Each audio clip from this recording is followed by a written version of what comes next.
पिता की मौत के बाद हमारी आर्थिक स्थिति काफ़ी ख़राब थी। मेरी माँ एक प्राइवेट हॉस्पिटल में 5,000 रुपये मासिक पर दाई की नौकरी करती है। आज से 12 साल पहले एक एक्सीडेंट में वह पति को खो चुकी थी। तब मैं मुश्किल से 6 से 7 साल की रही होगी। तब से आज तक हम दोनों एक दूसरे का सहारा बनकर जी रहे हैं। मुझको पढ़ाना उनका एक फ़र्ज था। मैं बीए कर रही थी। घर में पैसे की तंगी के चलते मेरी कॉलेज की फीस भी जमा नहीं हो पाई थी। लेकिन एक दिन जो हुआ उसे सुनकर मैं चौंक गई। राखी, आपकी पूरी फीस जमा है। आपको फीस जमा करने की आवश्यकता नहीं है। क्लर्क ने अपना रिकॉर्ड चेक करके बोला, मगर मेरी फीस किसने जमा कराई है, वह भी पूरे 50,000 रुपये। मैं हैरानी से पूछ रही थी, मैडम, आपकी फ़ीस ऑनलाइन जमा की गई है। क्लर्क का संक्षिप्त सा उत्तर था। मैं हैरान परेशान कॉलेज से वापस लौट आई। मेरी माँ मेरा परेशान चेहरा देखकर पूछ बैठी, क्या बात है बेटी? माँ, किसी व्यक्ति ने मेरी पूरी फीस जमा करा दी है। मैं हैरानी से बोली, किसने और क्यों जमा कराई? मेरी माँ भी परेशान हो उठी। पता नहीं माँ, कौन है और बदले में हमसे क्या चाहता है। मेरी परेशानी इन शब्दों में टपक रही थी। मेरी माँ सोच में पड़ गई। आजकल मांगने के बाद भी मुश्किल से 5 से 10,000 रुपये कोई देता है, वह भी लाख एहसान जताने के बाद। इधर ऐसा कौन है जिसने बिना मांगे 50,000 रुपये जमा करा दिए? आखिर बदले में उसकी शर्त क्या है? खैर, जाने दो, जो भी होगा 2-4 दिनों में खुद सामने आ जाएगा। माँ ने बात को समाप्त करते कहा। हम दोनों माँ बेटी खाना खाकर लेट गईं। मैंने अपने पिता को इतनी कम उम्र में देखा था कि मुझे उनका चेहरा तक ठीक से याद नहीं है। कोई नाते रिश्तेदार हमसे मिलने नहीं आता था। ऐसे में ये कौन है जो मेरी फीस भर गया? हम दोनों माँ बेटी की आंखों में ये प्रश्न तैर रहा था। पिता के नाम के स्थान पर दिवंगत लिखा था, मगर वे कौन थे और कैसे थे, इसकी चर्चा कभी घर में नहीं होती थी। मगर आज मेरे चाचा, मामा, मौसा या किसी दूसरे रिश्तेदार ने आज तक कभी 1 रुपये की मदद नहीं की। ऐसी स्थिति में इतनी बड़ी रकम की मदद किसने की? बहरहाल मैं उत्साह के साथ पढ़ाई में जुट गई। 2-4 वर्षों में मैं बैंक, रेलवे या कहीं भी नौकरी करके घर की गरीबी दूर कर दूंगी। मैं माँ को इस तरह खटने नहीं दूंगी। माँ ने विधवा की ज़िंदगी में काफ़ी कष्ट झेला है। मैं उस दिन अचकचा गई जब मेरे प्राचार्य ने मुझे एक खत दिया और कहा, बेटी, आपके नाम ये पत्र एक सज्जन छोड़ गए हैं। आप चाहें तो इस पते पर उनसे संपर्क कर सकती हैं या फ़ोन पर बात कर सकती हैं। जी धन्यवाद सर, कहकर मैं उनके कैबिन से बाहर आ गई और सीधा घर जाकर खत पढ़ा। उसमें लिखा था, बेटी, आपकी फ़ीस मैंने भरी है। बदले में मुझे तुमसे कुछ भी नहीं चाहिए, ना ही तुम्हें ये पैसे लौटाना है।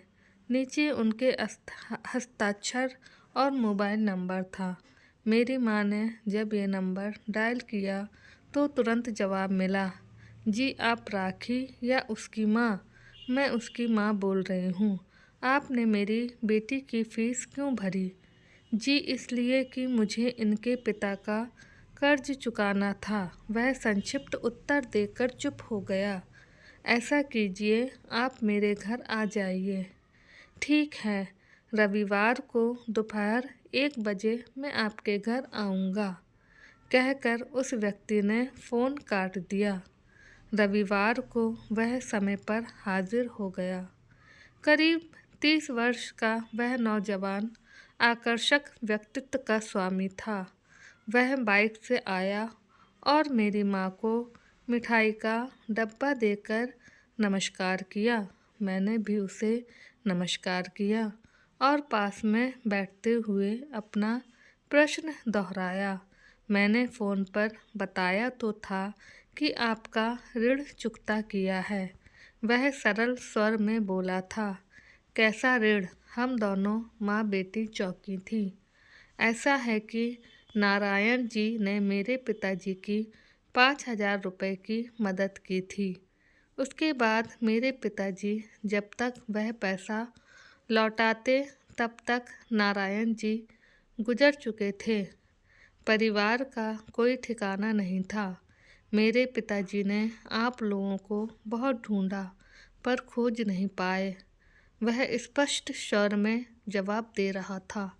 मैं पढ़ लिख कर नौकरी में आ गया और बैंक की उसी शाखा में आ गया जहां आप लोगों का खाता है। साथ ही वहीं राखी के कॉलेज का भी खाता है। मुझे यहीं आपका परिचय और आपकी माली हालत का पता चला। मैंने आपकी मदद का निश्चय किया और फीस भर दी। मगर आप अपने आप को छिपाकर क्यों रखना चाहते थे? ये मेरा प्रश्न था। वह इसलिए कि मुझे बदले में कुछ भी नहीं चाहिए था और ज़माने को देखते हुए मुझे चलना था।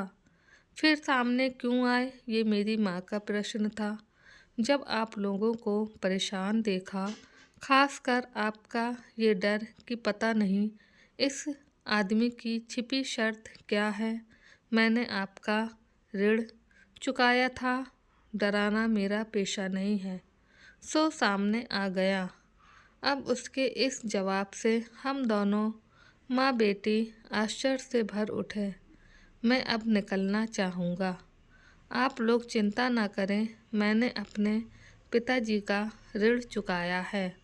वह उठते ही बोला। ऐसे कैसे? वह भी 5,000 के 50,000 रुपये। अभी भी मेरी माँ समझ नहीं पा रही थी। 5,000 रुपये नहीं, उन 5,000 रुपये से मेरे पिता ने मेरी जान बचाई, मेरा इलाज कराया। मैं जीवित हूँ, तभी आज बैंक में काम कर रहा हूँ। गरीबी की हालत में मेरे पिताजी की नारायण जी ने मदद की थी। आज मेरे पास सब कुछ है, बस पिताजी नहीं हैं। वह भावुक होकर बोल रहा था। फिर तुम ये पैसा वापस क्यों नहीं लेना चाहते? ये मेरी माँ ने कहा। उपकार के बदले प्रत्युपकार हो गया, सो कैसा पैसा? वह स्पष्ट बोला। फिर भी मेरी माँ समझ नहीं पा रही थी क्या कहे। कुछ नहीं आंटी जी, आप ज़्यादा ना सोचें, अब मुझे इजाज़त दें। इतना कहकर वह चल दिया। हम दोनों माँ बेटी उसे जाता देख रहे थे।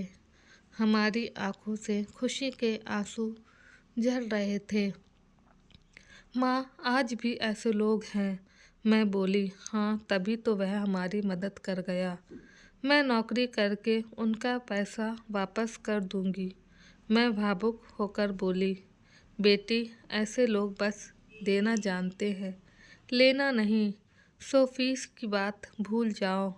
हाँ, बैंक में मेरा परिचय हो गया है, काम जल्दी हो जाएगा। माँ के बोल दुनियादारी भरे थे। हम दोनों माँ बेटी की आंखों में आंसू थे जो एक ही वक्त में दो अलग सोच पैदा कर रहे थे।